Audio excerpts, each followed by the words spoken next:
اللهم اجعل في قلبي نورا۔ 27 جمادی الاول 13 ہجری 29 جولائی 634 عیسوی کی شام، خالد رضی اللہ تعالیٰ عنہ نے اپنے سالاروں کو آخری ہدایات دیں اور اپنے لشکر کی تقسیم کر دی۔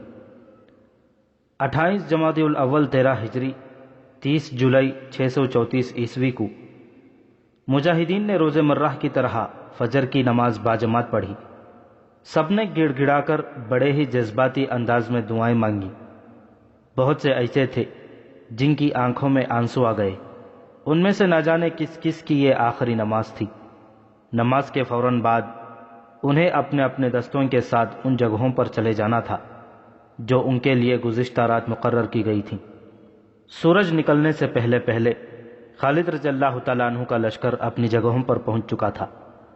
رومیوں نے یہ سوچا تھا کہ وہ اپنی اتنی زیادہ تعداد کے بلبوتے پر اتنا پھیل جائیں گے کہ مسلمان اتنا پھیلیں تو ان کی صفوں میں شگاف پڑ جائیں، لیکن خالد رضی اللہ تعالیٰ عنہ نے تعداد کی قلت کے باوجود محاذ 5 میل لمبا بنا دیا۔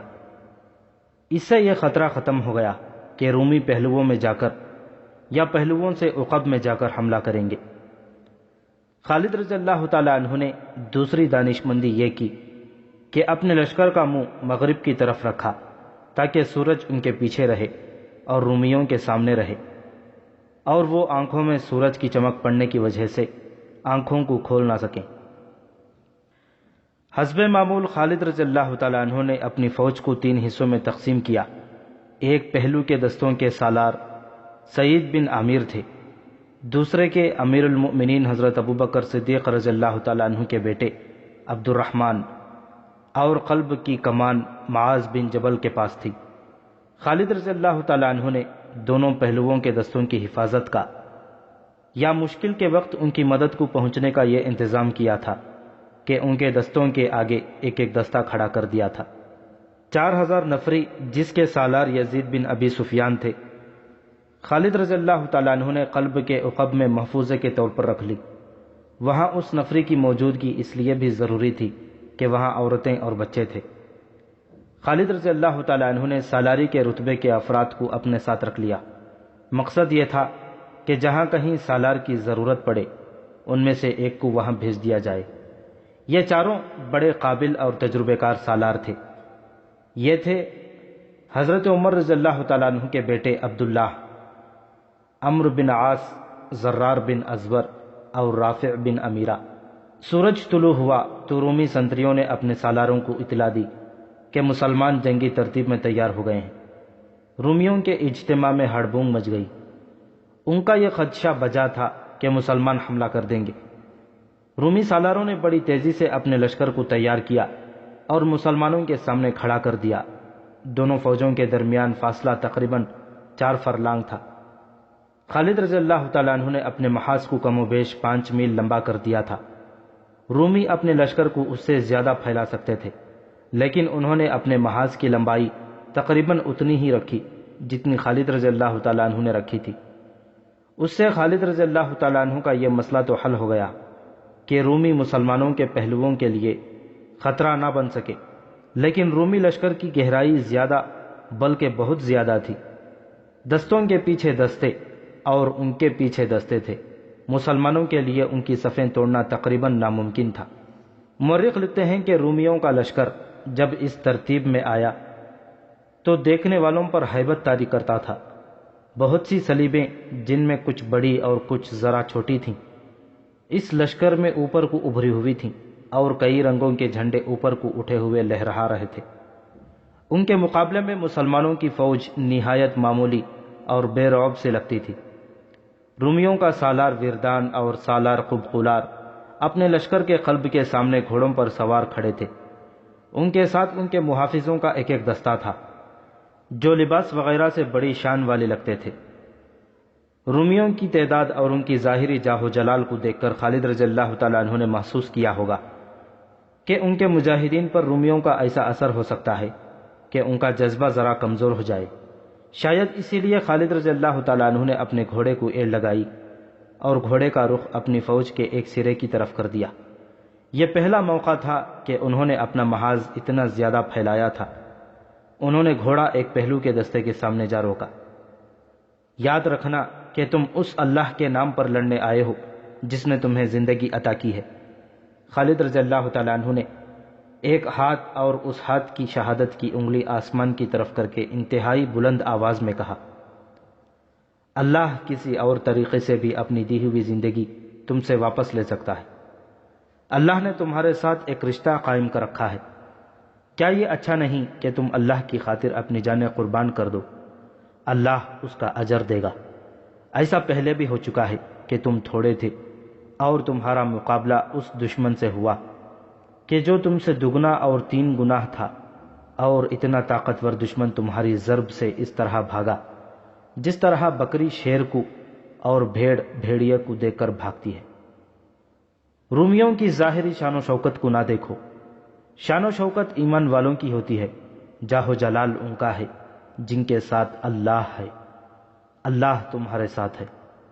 آج اپنے اللہ پر اور اللہ کے رسول صلی اللہ علیہ وسلم کی روح پر ثابت کر دو کہ تم باطل کے پہاڑوں کو ریزہ ریزہ کرنے والے ہو۔ یہ تو جذباتی سی باتیں تھیں جو خالد رضی اللہ تعالیٰ عنہ نے کی، اور ان کا اثر وہی ہوا جو ہونا چاہیے تھا۔ خالد رضی اللہ تعالیٰ عنہ نے ان باتوں کے علاوہ کچھ ہدایات دی۔ مورخوں نے ان کے صحیح الفاظ لکھے ہیں۔ جب آگے بڑھ کر حملہ کرو تم مل کر دشمن پر دباؤ ڈالو، جیسے ایک دیوار بڑھ رہی ہو۔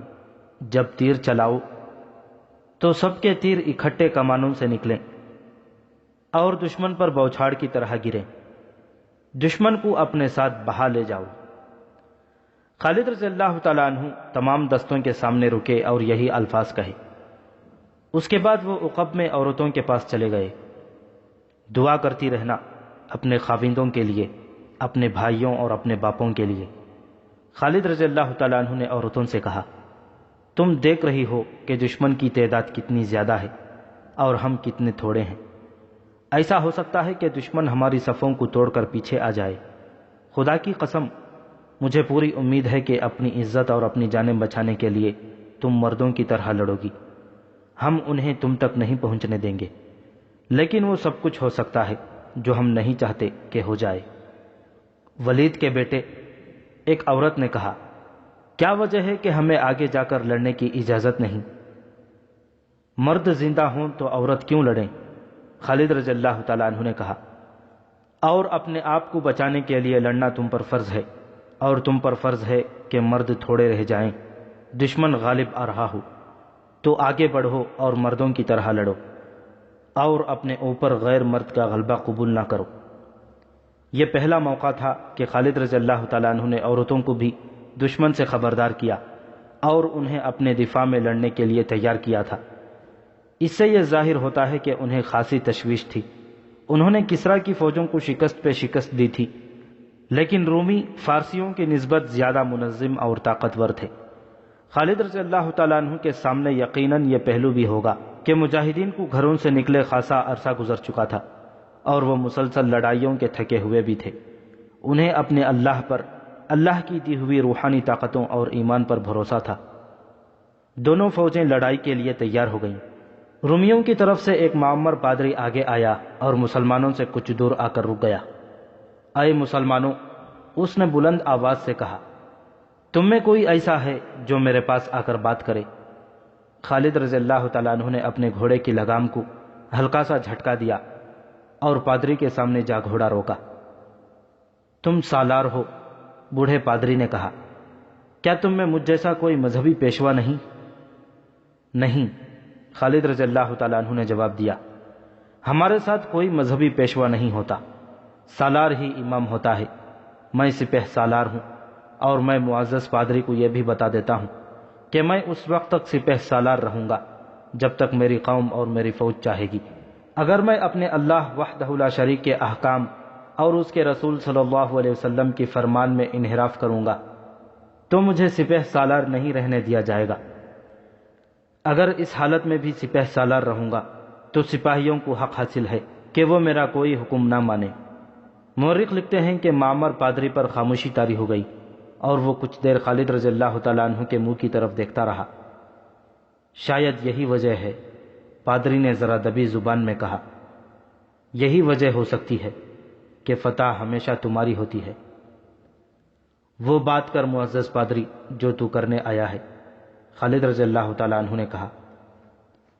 ہاں، پادری نے جیسے بیدار ہو کر کہا، اے عرب سے فتح کی امید لے کر آنے والے، کیا تو نہیں جانتا کہ جس زمین پر تو فوج لے کر آیا ہے اس پر کسی بادشاہ کو کبھی پاؤں رکھنے کی جرت نہیں ہوئی تھی؟ تو اپنے آپ کو کیا سمجھ کر یہاں آ گیا ہے؟ فارسی آئے تھے لیکن ان پر ایسی دہشت طاری ہوئی کہ بھاگ گئے۔ کئی دوسرے بھی آئے تھے، وہ بڑی بہادری سے لڑے تھے، لیکن ناکامی اور مایوسی کے سوا انہیں کچھ حاصل نہ ہوا اور وہ چلے گئے۔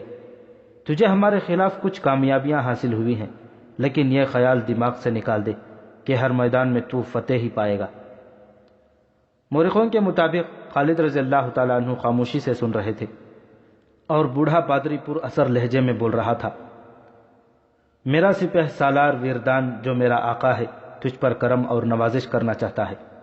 پادری کہہ رہا تھا، اس سے بڑی نوازش اور کیا ہوگی کہ اس نے تیری فوج کو کاٹ دینے کے بجائے مجھے یہ پیغام دے کر تیرے پاس بھیجا ہے کہ اپنی فوج کو ہمارے ملک سے واپس لے جا۔ میرا آقا تیرے ہر سپاہی کو 1 دینار، 1 قبا اور 1 امامہ دے گا، اور تجھے 100 امامے، 100 قبائیں اور 100 دینار عطا کرے گا۔ تیرے لیے یہ فیاضی معمولی نہیں۔ کیا تو دیکھ نہیں رہا کہ ہمارا لشکر ریت کے ذروں کی طرح بے حساب ہے؟ تو جن فوجوں سے لڑ چکا ہے، ہماری فوج ان فوجوں جیسی نہیں۔ تو نہیں جانتا کہ اس فوج کے سر پر قیصر روم کا ہاتھ ہے۔ اس نے منجھے ہوئے تجربے کار سالار اور چوٹی کے پادری اس فوج کو دیے ہیں۔ بول، تیرا کیا جواب ہے؟ انعام چاہتا ہے یا اپنی اور اپنی فوج کی تباہی؟ 2 میں سے ایک، خالد رضی اللہ تعالیٰ عنہ نے جواب دیا، میری 2 شرطوں میں سے ایک پوری کر دو تو میں اپنی فوج کو لے کر چلا جاؤں گا۔ اپنے آقا سے کہو کہ اسلام قبول کر لو یا جزیہ ادا کرو، اگر نہیں تو ہماری تلواریں فیصلہ کریں گی۔ میں تیرے آقا کے کہنے پر واپس نہیں جاؤں گا۔ تیرے آقا نے جو دینار، قبائیں اور امامے پیش کیے ہیں وہ تو ہم سب وصول کر ہی لیں گے۔ ایک بار پھر سوچ لے عربی سالار۔ عرب کے سالار نے سوچ کر جواب دیا ہے۔ خالد رضی اللہ تعالیٰ عنہ نے کہا، جا اپنے آقا تک میرا جواب پہنچا دے۔ بوڑھے پادری نے رومی سپہ سالار ویردان کو خالد رضی اللہ تعالیٰ عنہ کا جواب سنایا۔ عرب کے ڈاکوؤں کی یہ جرأت!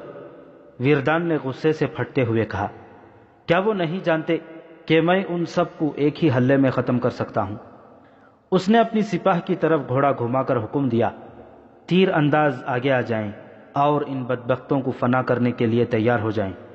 فلاخن بھی آگے لے آؤ۔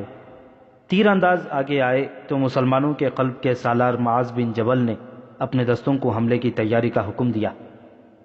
ٹھہر جا ابن جبل، خالد رضی اللہ تعالیٰ عنہ نے کہا، جب تک میں نہ کہوں حملہ نہ کرنا۔ سورج سر پر آ کر آگے جانے لگے گا تو ہم حملہ کریں گے۔ ابن ولید، معاذ بن جبل رضی اللہ تعالیٰ عنہ نے کہا، کیا تو دیکھ نہیں رہا کہ ان کی کمانیں ہم سے اچھی اور بڑی ہیں جو بہت دور تک تیر پھینک سکتی ہیں؟ وہ ہمارے تیر اندازوں کی ضد سے دور ہیں۔ میں ان تیر اندازوں پر حملہ کر کے انہیں بیکار کرنا چاہتا ہوں۔ ان کے فلاخن دیکھو، یہ پتھر برسائیں گے۔ رومی ترتیب میں کھڑے ہیں۔ خالد رضی اللہ تعالیٰ عنہ نے کہا، ہم نے حملے میں پہل کی تو ہمیں پسپا ہونا پڑے گا۔ ان کی ترتیب ذرا اکھڑنے دو، ان کا کوئی نہ کوئی کمزور پہلو ہمارے سامنے آ جائے گا۔ رومیوں نے کچھ دیر انتظار کیا، مسلمانوں نے کوئی حرکت نہ کی تو ویردان کے حکم پر اس کے تیر اندازوں نے تیروں کی بوچھاڑیں پھینکنی شروع کر دیں اور فلاخن سے وہ پتھر پھینکنے لگے۔ کئی مسلمان شہید اور زخمی ہو گئے۔ خالد رضی اللہ تعالیٰ عنہ نے یہ نقصان دیکھ کر بھی حملے کا حکم نہ دیا۔ رومی تیر اندازوں کو تیروں سے مؤثر جواب نہیں دیا جا سکتا تھا، کیونکہ مسلمانوں کی کمانیں نسبتاً چھوٹی ہونے کی وجہ سے دور تک تیر نہیں پھینک سکتی تھی۔ ادھر سے تیر اور پتھر آتے رہے۔ تب مسلمانوں میں ہیجان اور اضطراب نظر آنے لگا۔ وہ حملہ کرنا چاہتے تھے لیکن انہیں حکم نہیں مل رہا تھا۔ سالار زرار بن ازور رضی اللہ تعالیٰ عنہ دوڑے دوڑے خالد رضی اللہ تعالیٰ عنہ کے پاس گئے۔ ابن ولید، زرار نے خالد رضی اللہ تعالیٰ عنہ سے کہا، تو کیا سوچ رہا ہے؟ کیا تو دشمن کو یہ بتانا چاہتا ہے کہ ہم اس سے ڈر گئے ہیں؟ اگر اللہ ہمارے ساتھ ہے تو مت سوچ، حملے کا حکم دے۔ حضرت خالد کے ہونٹوں پر مسکراہٹ آ گئی۔ یہ اطمینان اور سکون کی مسکراہٹ تھی۔ ان کے سالار اور سپاہی پسپائی کے بجائے حملے کی اجازت مانگ رہے تھے۔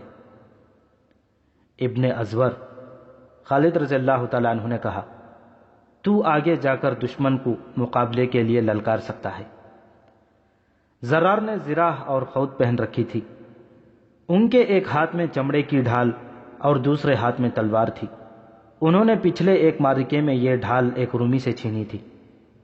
زرار رضی اللہ تعالیٰ عنہ آگے گئے تو رومی تیر اندازوں نے اپنے سالار کے حکم سے کمانیں نیچے کر لیں۔ یہ اس زمانے کا رواج تھا کہ فوجوں کی لڑائی سے پہلے دونوں فوجوں میں سے کسی ایک کا ایک آدمی اپنے دشمن کو انفرادی مقابلے کے لیے للکارتا تھا۔ ادھر سے ایک آدمی آگے آتا اور دونوں زندگی اور موت کا معرکہ لڑتے تھے۔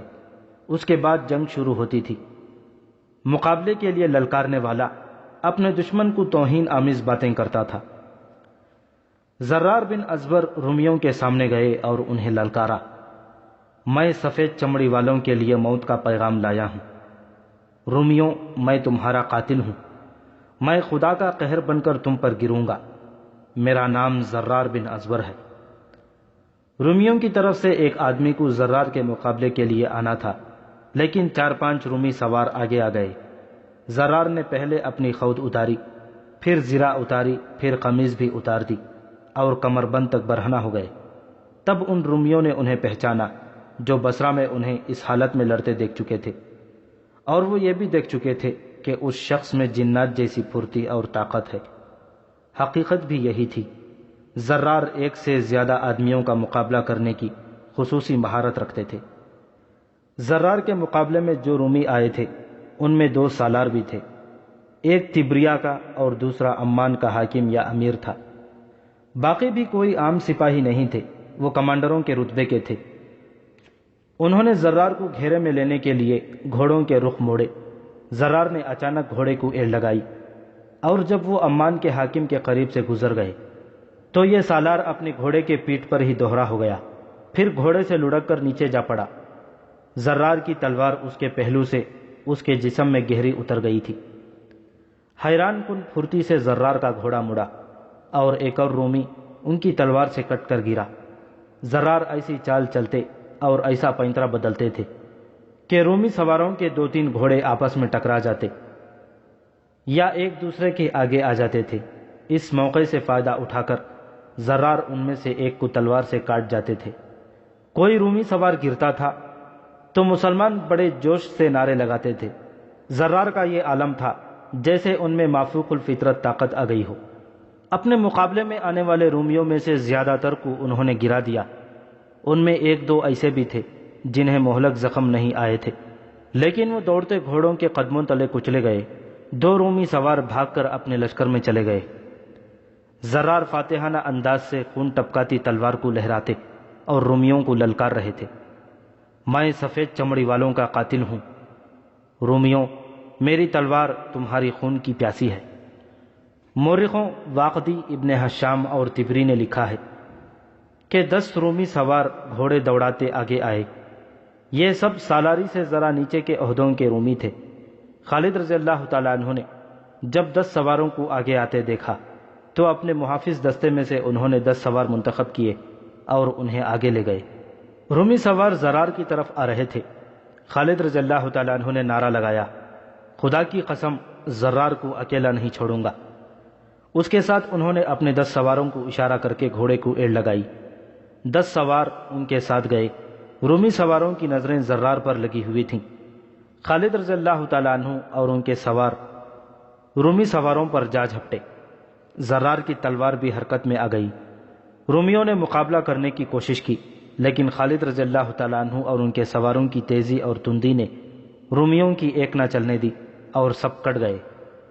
رومی سالاروں نے اسے اپنی بے عزتی سمجھا۔ اور مزید آدمیوں کو انفرادی مقابلوں کے لیے آگے بھیجنے لگے۔ زرار نے ان میں سے 2-3 کو ہلاک کر دیا۔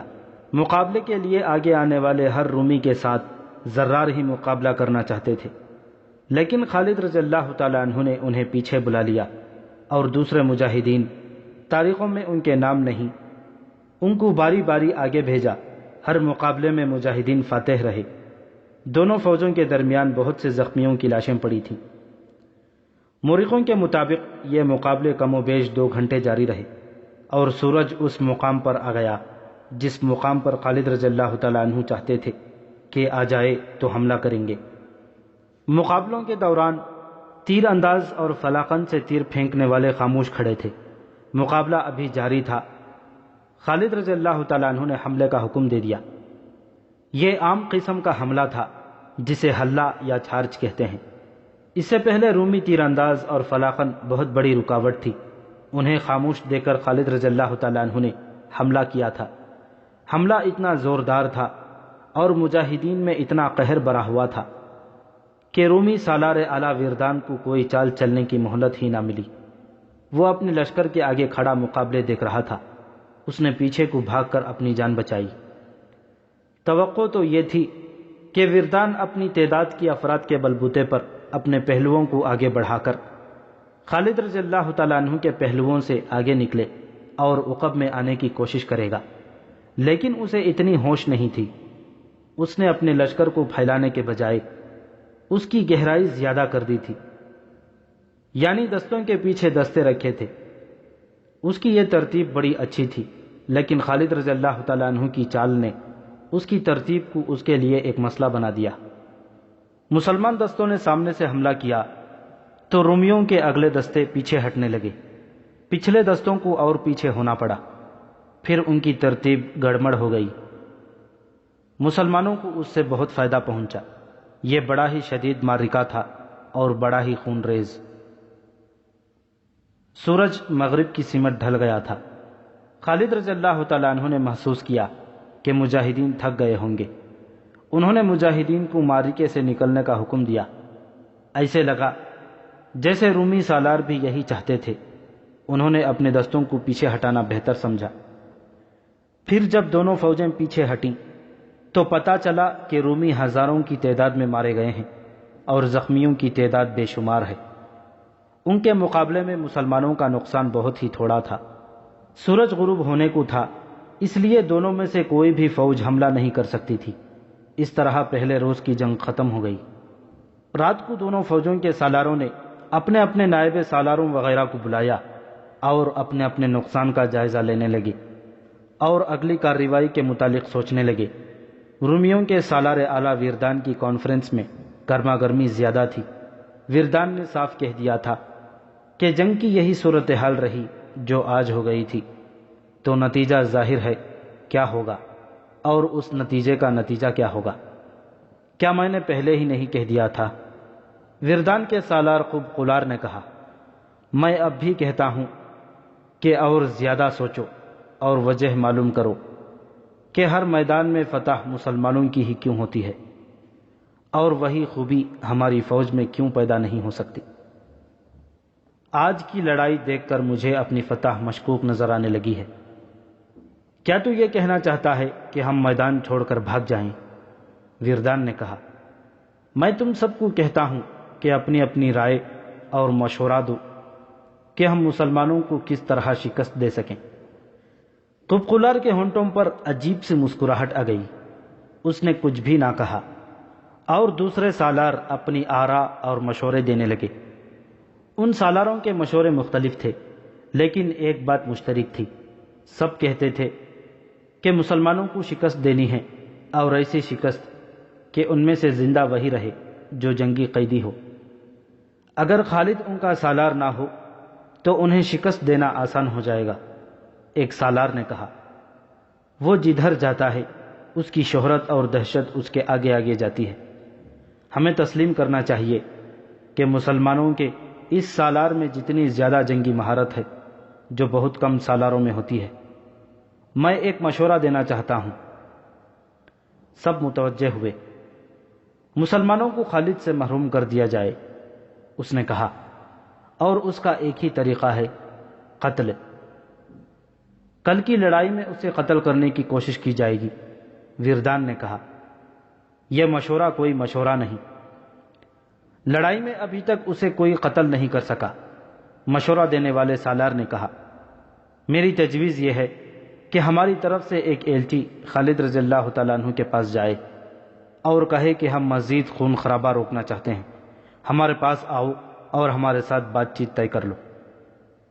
وہ جب ہمارے سالار اعلیٰ وردان سے ملنے آ رہا ہو تو کم از کم 10 آدمی راستے میں گھات میں بیٹھے ہوئے ہوں، وہ خالد کو اس طرح قتل کریں کہ اس کے جسم کی بوٹی بوٹی کر دیں۔ بہت اچھی تجویز ہے، وردان نے کہا، میں ابھی اس کا بندوبست کرتا ہوں، داؤد کو بلاؤ۔ تھوڑی ہی دیر بعد ایک عیسائی جس کا نام تاریخوں میں داؤد لکھا ہے وردان کے سامنے کھڑا تھا۔ داؤد، وردان نے اس عیسائی عرب سے کہا، ابھی مسلمانوں کی خیمہ گاہ میں جاؤ اور ان کے سپہ سالار خالد بن ولید کو ڈھونڈ کر اسے بتانا کہ میں رومیوں کے سالاروں کا ایلچی ہوں۔ اسے میری طرف سے یہ پیغام دینا کہ ہم اس کے ساتھ صلح کی بات کرنا چاہتے ہیں۔ وہ ہمارے پاس کل صبح آئے اور ہمارے ساتھ بات کرے کہ کن شرائط پر صلح ہو سکتی ہے۔ اسے یہ بھی کہنا کہ اس بات چیت میں صرف وہ اور میں اکیلے ہوں گے، ہم دونوں کے ساتھ ایک بھی محافظ نہیں ہوگا۔ داؤد معمولی آدمی نہیں تھا، نہ وہ فوجی تھا، وہ قیصر روم کا ایک طرح کا نمائندہ تھا اور اس کا رتبہ وردان سے ذرا ہی کم تھا۔ وردان، داؤد نے کہا، میرا خیال ہے کہ تم قیصر روم کے حکم کی خلاف ورزی کر رہے ہو۔ کیا شہنشاہ ہرقل نے یہ حکم نہیں بھیجا تھا کہ مسلمانوں کو تباہ و برباد کر دو؟ میں سمجھ نہیں سکتا کہ تم صلح اور شرائط کی بات کس کے حکم سے کر رہے ہو۔ میں صلح کا پیغام لے کر نہیں جاؤں گا، پھر تمہیں اپنے راز میں شریک کرنا پڑے گا۔ وردان نے کہا، میں مسلمانوں کو تباہ و برباد کرنے کا ہی منصوبہ بنا رہا ہوں۔ میں خالد بن ولید کو صلح کا دھوکہ دے رہا ہوں۔ وہ اگر آ گیا تو مجھ تک اس کی لاش پہنچے گی۔ میں نے راستے میں اس کے قتل کا انتظام کر رکھا ہے۔ اگر یہ کام کرنا ہے تو میں تمہارے ساتھ ہوں۔ داؤد نے کہا، میں ابھی جاتا ہوں۔ داؤد مسلمانوں کے کیمپ میں چلا گیا۔ ہر طرف چھوٹی بڑی مشعلیں جل رہی تھیں۔ داؤد نے اپنا تعارف کرایا کہ وہ رومیوں کا ایلچی ہے اور ان کے سپہ سالار کے لیے پیغام لایا ہے۔ اسے اسی وقت خالد رضی اللہ تعالیٰ عنہ کے خیمے تک پہنچا دیا گیا۔ داؤد آداب بجا لایا اور اپنا تعارف کرا کے وردان کا پیغام دیا۔ خیمے میں مشعلوں کی روشنی تھی۔ خالد رضی اللہ تعالیٰ عنہ نے داؤد سے اتنا بھی نہ کہا کہ وہ بیٹھ جائے، وہ خالد رضی اللہ تعالیٰ عنہ کے سامنے کھڑا رہا۔ حضرت خالد آہستہ آہستہ اٹھے اور اس کے تھوڑا اور قریب چلے گئے۔ ان کی نظریں داؤد کی آنکھوں میں گڑ گئی تھیں۔ انہوں نے داؤد سے کچھ بھی نہ کہا اور اس کی آنکھوں میں آنکھیں ڈالے دیکھتے رہے۔ حضرت خالد دراز قد اور قوی ہیکل تھے۔ ان کی شخصیت کا پر تو ان کی آنکھوں کی چمک میں تھا۔ اس دور کی تحریروں سے پتہ چلتا ہے کہ خالد رضی اللہ تعالیٰ عنہ کی آنکھوں کا سامنا کوئی مضبوط دل گردے والا ہی کر سکتا تھا۔ یہ ایمان کا جلال تھا اور آنکھوں کی اس چمک میں عشق رسول صلی اللہ علیہ وسلم رچا بسا تھا۔ اس کے علاوہ خالد رضی اللہ تعالیٰ عنہ شام کے علاقے میں خوف و ہراس کا ایک نام بن گیا تھا۔ خالد رضی اللہ تعالیٰ عنہ داؤد کو دیکھے جا رہے تھے۔ داؤد کا ضمیر مجرمانہ تھا، وہ خالد کی نظروں کی تاب نہ لا سکا۔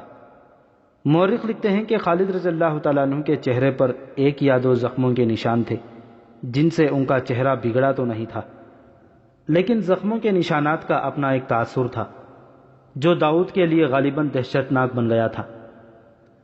اے عربی سالار، داؤد بوکھلائے ہوئے لہجے میں بولا، میں فوجی نہیں ہوں، میں ایلچی ہوں۔ سچ بول داؤد۔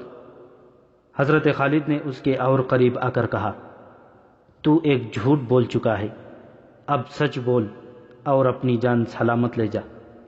داؤد خالد رضی اللہ تعالیٰ عنہ کے سامنے کھڑا چھوٹا سا آدمی لگتا تھا، حالانکہ قد اس کا بھی کچھ کم نہیں تھا۔ اے عربی سالار، داؤد نے اپنے جھوٹ کو دہرایا، میں صلح کا پیغام لے کر آیا ہوں اور اس میں کوئی دھوکہ نہیں۔ اگر تو دھوکہ دینے والا ہے تو میری بات سن لے۔ خالد رضی اللہ تعالیٰ عنہ نے کہا، جتنی مکاری اور عیاری ہم لوگوں میں ہے اتنی تم میں نہیں۔ مکر و فریب میں ہمیں کوئی مات نہیں دے سکتا۔ اگر تمہارے سپہ سالار وردان نے کوئی فریب کاری سوچی ہے تو اس کا نتیجہ یہ ہوگا کہ رومیوں کی تباہی کا عمل اس سے تیز ہو جائے گا جتنا میں نے سوچا تھا، اور اگر اس نے سچی نیت سے صلح کا پیغام بھیجا ہے تو جاؤ اسے کہو کہ جزیہ ادا کر دے، پھر ہم صلح کر لیں گے۔ داؤد میں اتنی سی بھی ہمت نہیں تھی کہ وہ کوئی اور بات کرتا۔ وہ آداب بجا لا کر چل پڑا۔ خیمے کے دروازے میں جا کر پیچھے دیکھا۔ خالد رضی اللہ تعالیٰ عنہ کی نظریں ابھی تک اسے گھور رہی تھیں۔ داؤد نے منہ پھیر لیا لیکن چلا نہیں، وہیں کھڑا رہا۔ وہ محسوس کر رہا تھا کہ حضرت خالد کی نظریں اس کی کھوپڑی میں سے گزر کر اس کی آنکھوں میں داخل ہو رہی ہیں۔ وہ خالد رضی اللہ تعالیٰ عنہ کی طرف گھوما اور اچانک اس طرح تیز قدم اٹھائے جیسے حضرت خالد پر جھپٹنے لگا ہو۔ ابن ولید، داؤد نے شکست خوردہ آواز میں کہا، میں تجھے دھوکہ دینے آیا تھا۔ اس نے وردان کی سازش پوری کی پوری بیان کر دی اور یہ بھی بتا دیا کہ کل صبح وردان کے 10 آدمی کس جگہ گھات میں ہوں گے۔ کیا تو بتا سکتا ہے؟ خالد رضی اللہ تعالیٰ عنہ نے داؤد سے پوچھا کہ تو جاتے جاتے رک کیوں گیا اور تو نے سچ کیوں بولا؟ سچ کا صلہ لینے کے لیے، داؤد نے کہا، مجھے نقد انعام کی ضرورت نہیں۔ جس فوج کے سالار کی نظریں انسانوں کے جسموں میں برچھی کی طرح اتر جانے والی ہوں، اس فوج کو کوئی طاقت شکست نہیں دے سکتی۔ اے عربی سالار، میرا تجربہ اور میری عقل بتاتی ہے کہ فتح تیری ہوگی۔ میں صرف اتنا صلہ مانگتا ہوں کہ جب تو ہماری بستیوں پر قبضہ کر لے تو میرے خاندان پر رحم کرنا اور ان کی عزت کا اور ان کی جان و مال کا خیال رکھنا۔ اس نے بتایا کہ اس کا خاندان کون سی بستی میں رہتا ہے۔ خالد رضی اللہ تعالیٰ عنہ نے داؤد کو رخصت کر دیا۔ داؤد نے واپس جا کر وردان کو بتایا کہ وہ خالد کو پیغام دے آیا ہے اور خالد مقررہ وقت پر اکیلے آئیں گے۔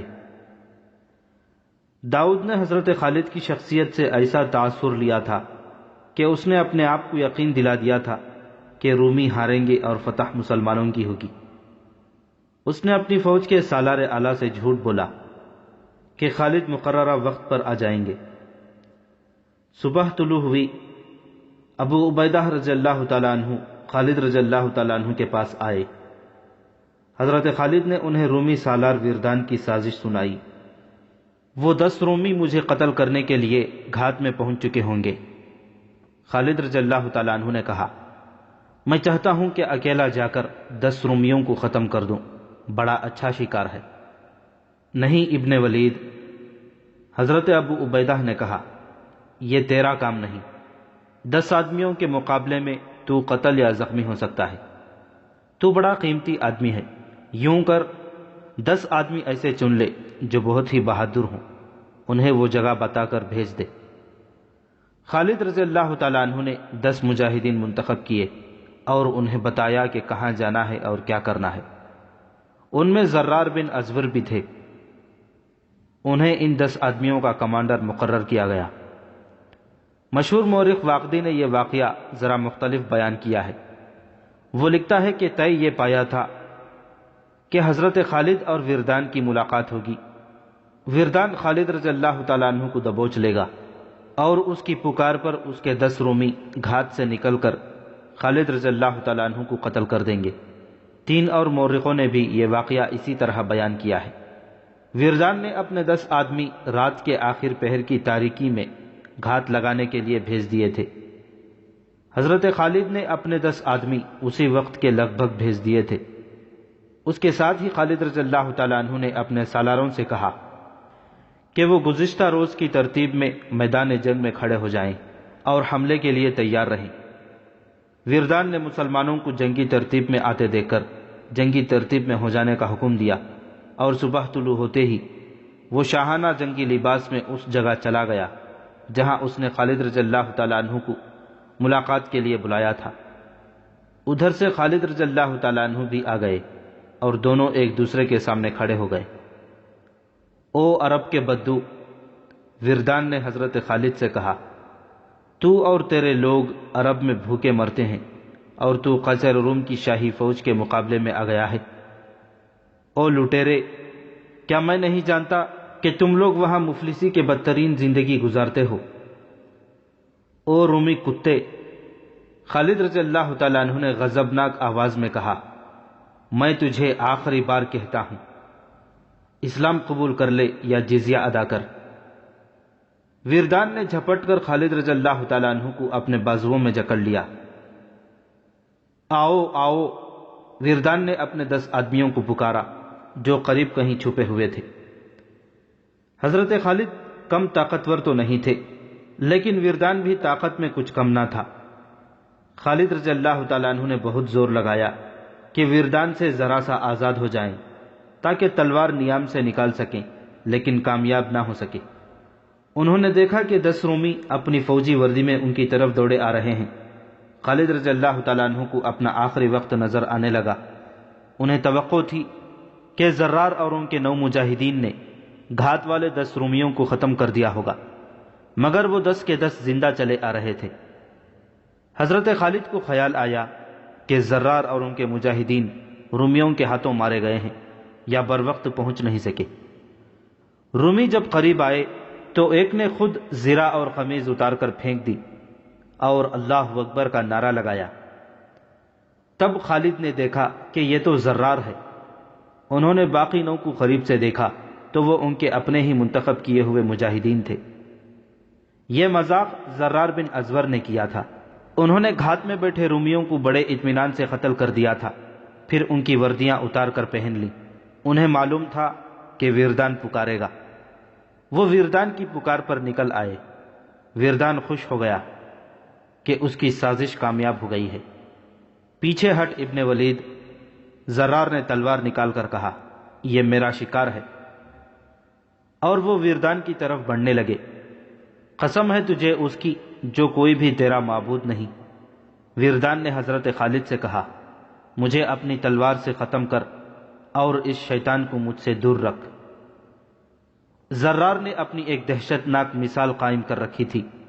وردان نے زرار کو ذاتی مقابلوں میں رومیوں کو کاٹتے بھی دیکھا تھا۔ اسے ڈر تھا کہ زرار اسے اذیت دے دے کر ماریں گے۔ اس کے لیے اب بھاگ نکلنا ناممکن تھا۔ وہ چاہتا تھا کہ اسے جلدی مار دیا جائے۔ حضرت خالد نے زرار کو اشارہ کیا اور ہاتھ ان کی طرف بڑھایا۔ زرار نے اپنی تلوار خالد کو دے دی۔ وردان نے منہ دوسری طرف کر لیا۔ خالد رضی اللہ تعالیٰ عنہ کے ایک ہی وار سے وردان کا سر زمین پر جا پڑا۔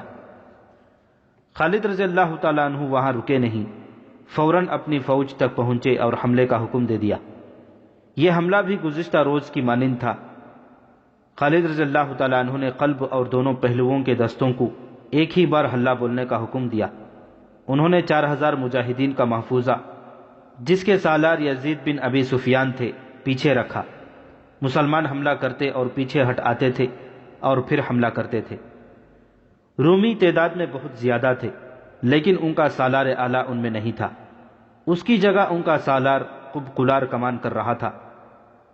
رومی جم کر مقابلہ کر رہے تھے، لیکن مسلمانوں کے حملے غضبناک تھے۔ ان کے سالار سپاہیوں کی طرح لڑ رہے تھے۔ خود خالد رضی اللہ تعالیٰ عنہ سالار سے سپاہی بن گئے تھے۔ رومی سالار لڑا نہیں کرتے بلکہ حکم دیا کرتے تھے، لیکن اس معرکے میں وہ مسلمان سالاروں کی طرح دیکھا دیکھی سپاہیوں کی طرح لڑنے لگے۔ جنگ کی شدت اور خون ریزی بڑھتی چلی گئی۔ دونوں طرف کوئی چال نہیں چلی جا رہی تھی۔ زیادہ نقصان رومیوں کا ہو رہا تھا۔ ان کا لشکر تہ در تہ تھا۔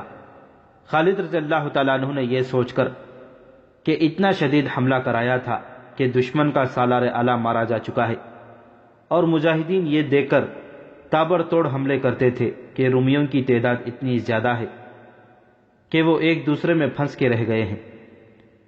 خالد رضی اللہ تعالیٰ عنہ حملے کا ایک اور مرحلہ شروع کرنا چاہتے تھے، جس کے لیے وہ موزوں موقع دیکھ رہے تھے۔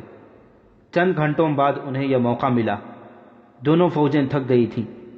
رومیوں کو پتہ چل گیا کہ ان کا سالار اعلیٰ ان میں نہیں، البتہ دوسرے رومی سالار جوش و خروش سے لڑ بھی رہے تھے اور لڑا بھی رہے تھے۔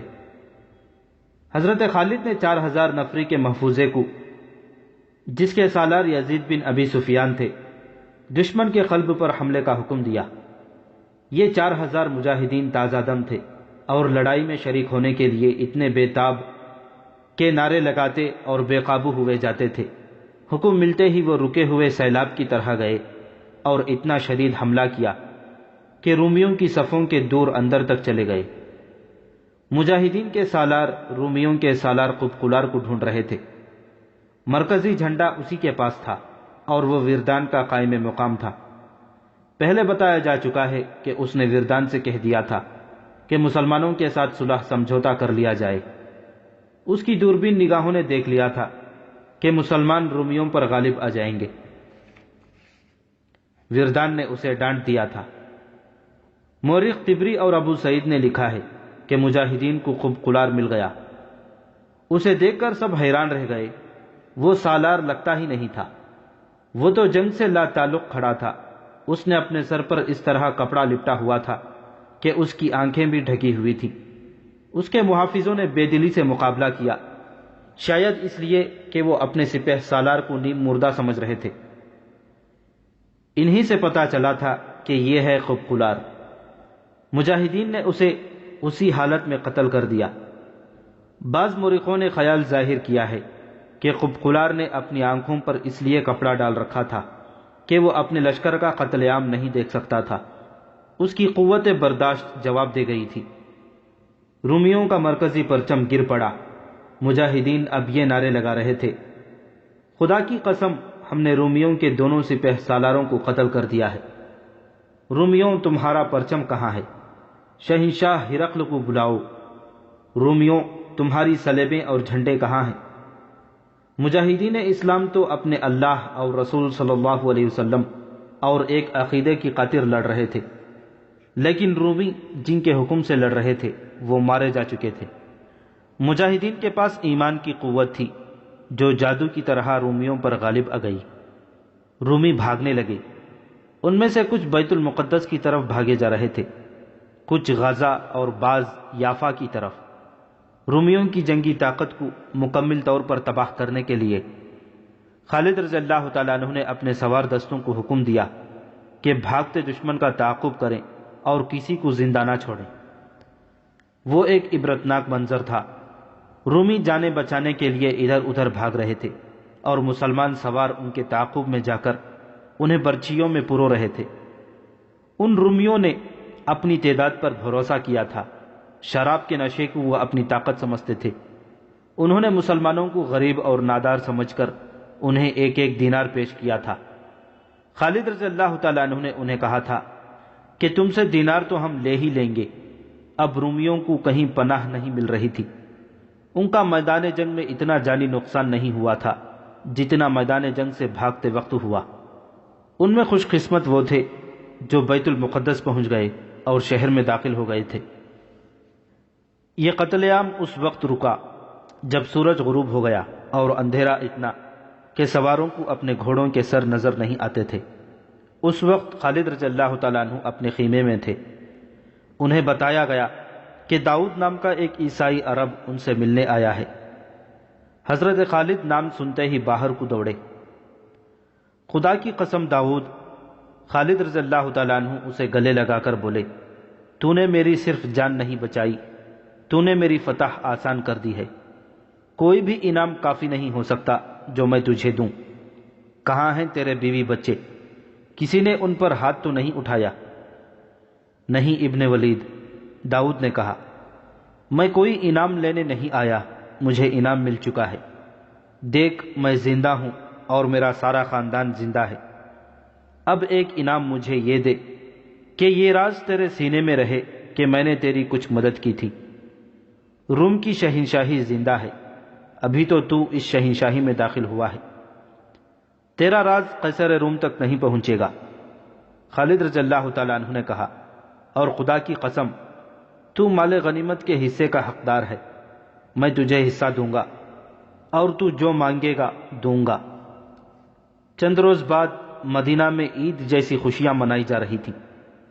حضرت خالد نے امیر المؤمنین حضرت ابوبکر صدیق رضی اللہ تعالیٰ عنہ کو خط لکھا تھا کہ 3 گنا طاقتور رومیوں پر کس طرح فتح حاصل کی گئی ہے، جس میں 50,000 رومی ہلاک ہو گئے ہیں۔ اس کے مقابلے میں شہید ہونے والے مجاہدین کی تعداد 450 تھی۔ خالد رضی اللہ تعالیٰ عنہ کا یہ خط پہلے مسجد میں پڑھ کر سنایا گیا، پھر مدینہ کی گلیوں میں لوگوں کو اکٹھا کر کے سنایا گیا۔ لوگوں نے ناچنا شروع کر دیا، وہ ایک دوسرے سے بغلگیر ہونے لگے۔ مدینہ فتح اور مسرت کی نعروں سے گونجنے لگا۔ خالد رضی اللہ تعالیٰ عنہ نے امیر المؤمنین کو یہ بھی لکھا تھا کہ اب وہ دمشق کو محاصرے میں لیں گے، جو شام کا یعنی روم کی شہنشاہی کا بڑا ہی اہم شہر تھا۔ روم کی شہنشاہی بہت ہی وسیع تھی۔ جب مدینہ اور گرد و نواح کے لوگوں کو یہ خبر ملی کہ حضرت خالد رومیوں پر ایک فتح حاصل کر کے دمشق کی طرف بڑھ رہے ہیں، تو کئی مسلمان خالد رضی اللہ تعالیٰ عنہ کی فوج میں شامل ہونے کے لیے تیار ہو گئے۔ ان میں ابو سفیان بھی تھے، جو مشہور شخصیت تھے۔ وہ اپنی بیوی ہند کے ساتھ روانہ ہو گئے۔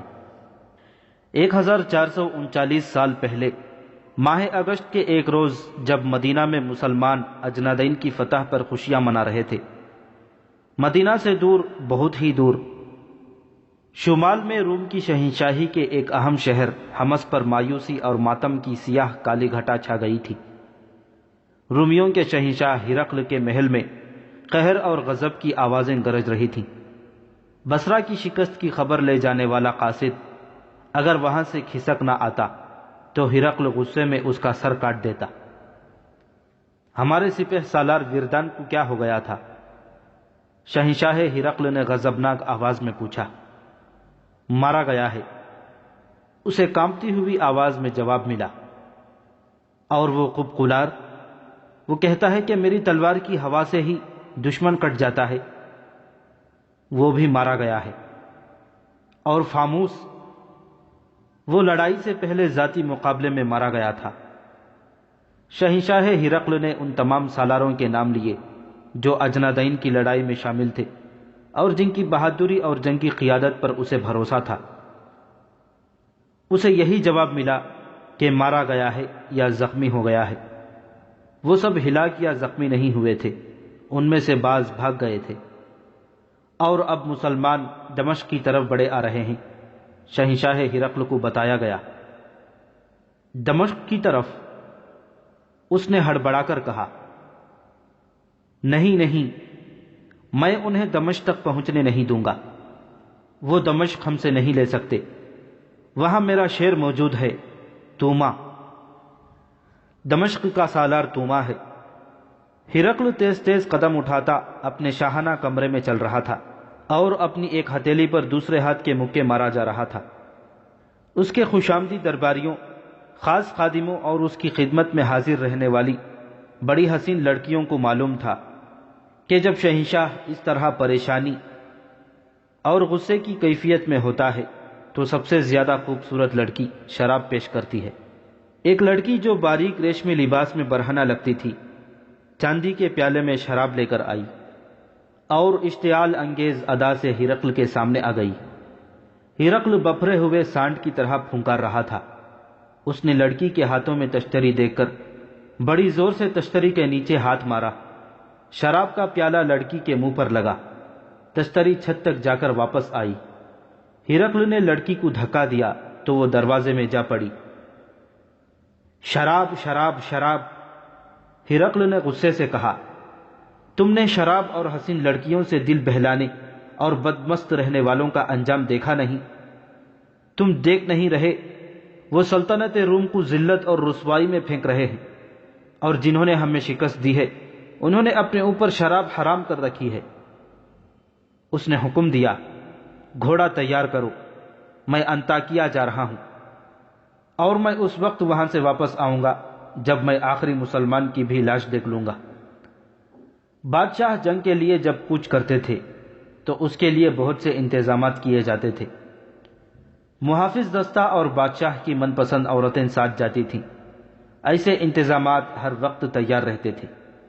مگر اب کہ ہرقل تو جیسے اڑ کر انطاکیہ پہنچنے کی کوشش میں تھا، اس کے کوچ کے انتظامات کرنے والوں پر قیامت ٹوٹ پڑی اور وہ انتظامات میں مصروف ہو گئے۔